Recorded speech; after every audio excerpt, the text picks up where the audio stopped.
Welcome everybody to a new episode of the J&J Toy Giants YouTube channel, Toy Unboxing. I am your host, JD. Today I'm going to be going over some more WWE Elites.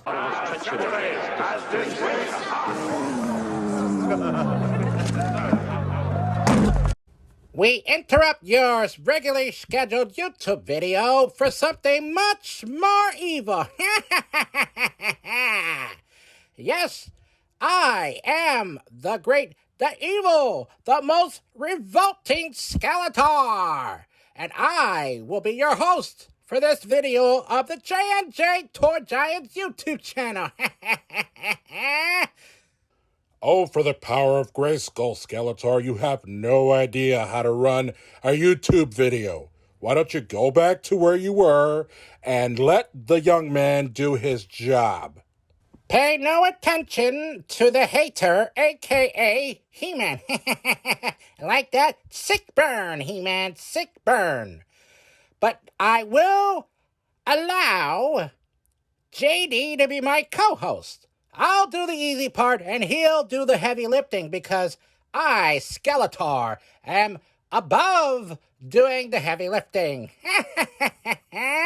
From the SummerSlam series from 2021, I'm going to be going over the Triple H, DX, Triple H, and Seth Rollins, as well as The Miz from the SummerSlam series. So these are Elite 86.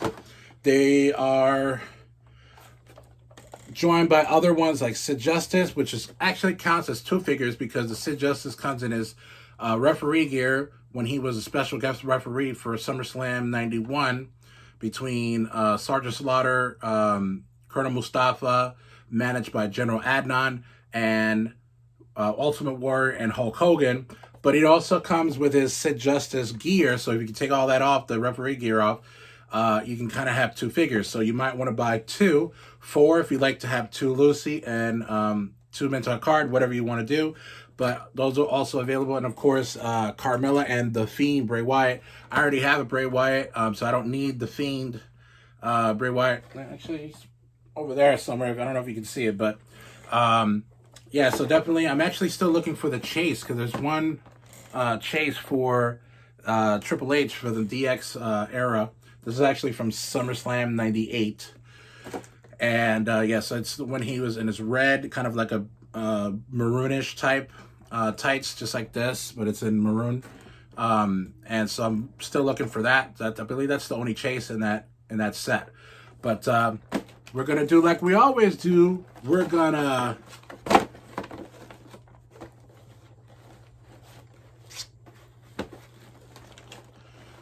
let them breathe.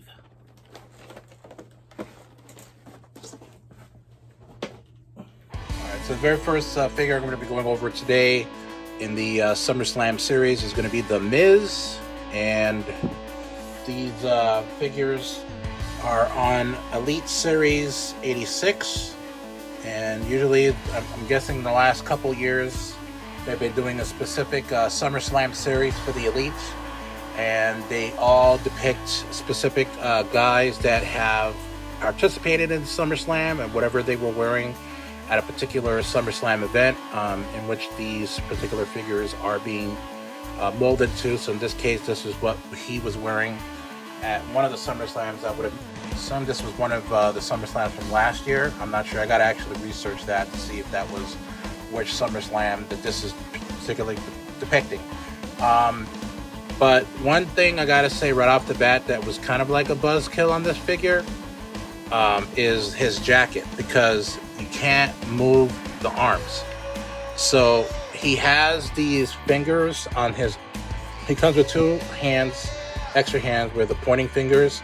So when he does like his entrance, and normally if you want to, display him like that, you can't, because this is not a soft good. This is actually a plastic or rubbery mold that he's on it. So he really can't do that particular pose. But if you were to take this off, then it wouldn't make any sense to do so, because whenever he does that pose, he has his entrance gear like this to do that. So that is the biggest kind of like a downer on this particular figure. But other than that, I mean, everything is pretty spot on. Like his the face mold. If you take off his glasses, which was kind of a chore to put on to begin with, his eyes are a little bit off, as you can see. And as you can probably tell, for all of the collectors that actually had been collecting for quite a while, or do collect WWE figures, that have seen a lot of the reviews thus far for that Hulk Hogan Survivor Series, the 80s Hulk Survivor Series with the WWE Winged Eagle Championship, you can tell those eyes are the worst. And there are some times where you get figures that are just completely just wrong or just messed up. Like, for instance, that Baron Corbin, the Constable Baron Corbin, when he shaved his head, they put hair on him. Like, he doesn't have hair. He didn't have hair. It's one of the reasons why he actually, changed his look and he shaved his head, because we could all tell that he was kind of losing his hair a little bit when he did have his hair. So, but that's just me. Now, of course, for those who do care about, these particular details, obviously that's going to be a big thing, especially if you're a Miz fan and you want to, do his little pose, but you can't because this particular jacket or coat doesn't allow you to do that. It's whatever. I'm just going to put him displayed like this anyway, so it doesn't really matter to me. So I might just put the other hand that came with it, back where it was prior, or what was actually in the package that it came with. So, but not too much to talk about this. Everything else is good. No other paint deco errors that I can tell. And so let's go to the next one. All right. So this next one is going to be, at the time, the Monday Night Messiah. That was his new gimmick that he was going by, his little moniker when he was on Monday Night Raw, when he was feuding with Rey Mysterio. This is actually the gear that he wore at SummerSlam in 2020, when they were still doing the Thunderdome era of the WWE during COVID. So now this particular gear that he's wearing is kind of like an homage to Rey Mysterio's gear from Halloween Havoc, when he wrestled Eddie Guerrero, and what was the voted the best match of the year of 1997 or 1998. I have to look at it. I think it's 1998. Halloween Havoc, and this is the kind of like, and I'll put a picture of what he looked like in Halloween Havoc of 1998, which is why Seth Rollins was kind of like, made this particular gear to kind of make fun of Rey Mysterio. But I really, in essence, you can tell he was paying homage to Rey Mysterio. So he came with his cane, because at that point in time he was actually caning Rey Mysterio quite often. It was kind of like his shtick that he was doing back then when he had Murphy with him, when Murphy was still in WWE.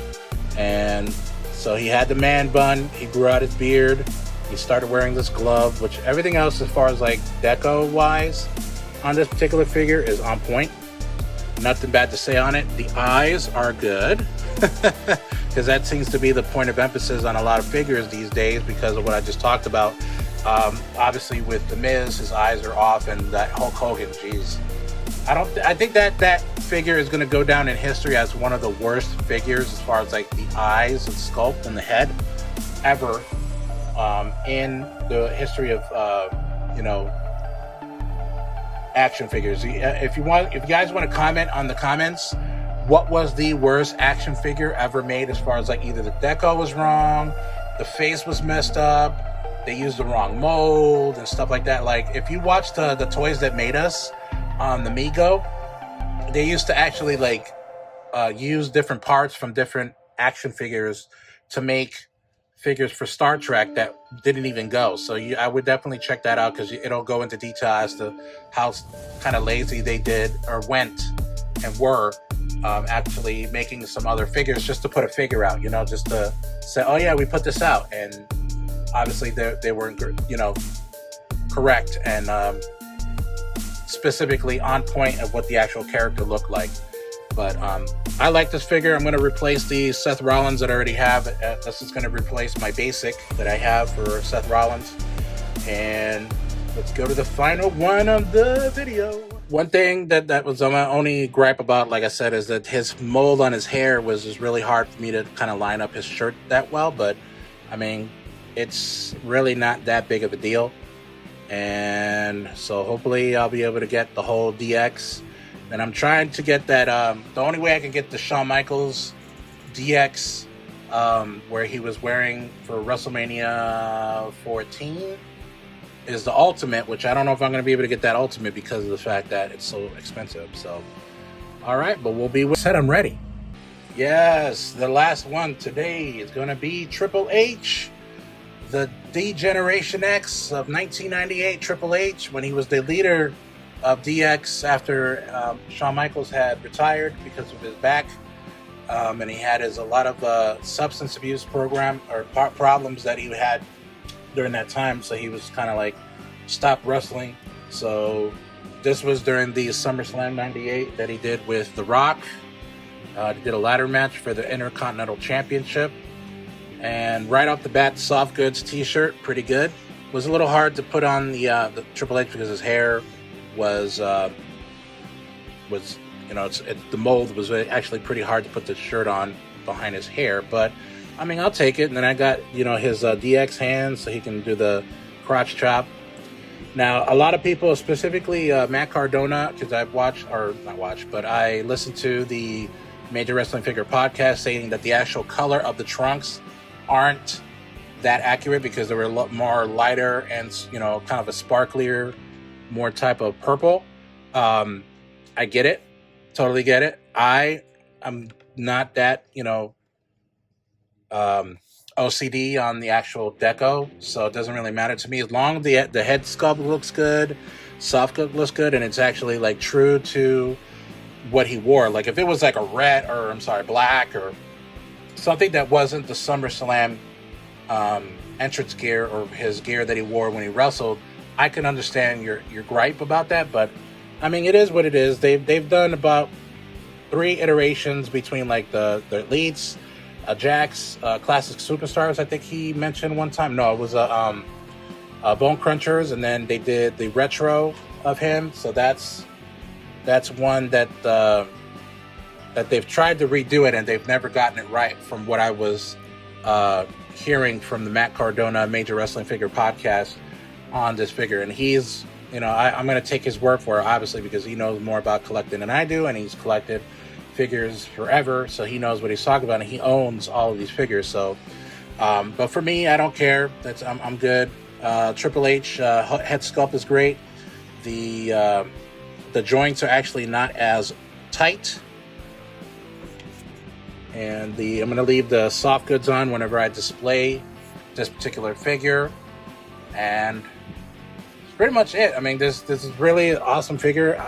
I'm actually trying to start my own D-Generation X collection and NWO collection. So far I have Triple H, and then I'm going to need to get all the other ones like X-Pac, Hogan, Badass Billy Gunn, who's coming out soon in the Legends. And then, of course, we got Nash that's coming out also in the same set of Series 12 of the Legend series.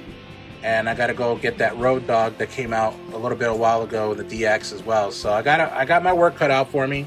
And of course, the only way that I can get to China is if I get that 2-pack Elite series with the 97 Triple H when he first started doing the DX. Thank you, JD. That does it for this edition of the J&J Toy Giants YouTube channel toy unboxing. Be sure to like and subscribe, and also comment on any of our video submissions on YouTube, Twitter, Instagram, and Facebook. And also, check me out and JD and Jaden on TikTok. Enjoy your month of spooky Halloween, and welcome to the first ever edition of the Halloween-a-thon for J&J Toy Giants. See you soon.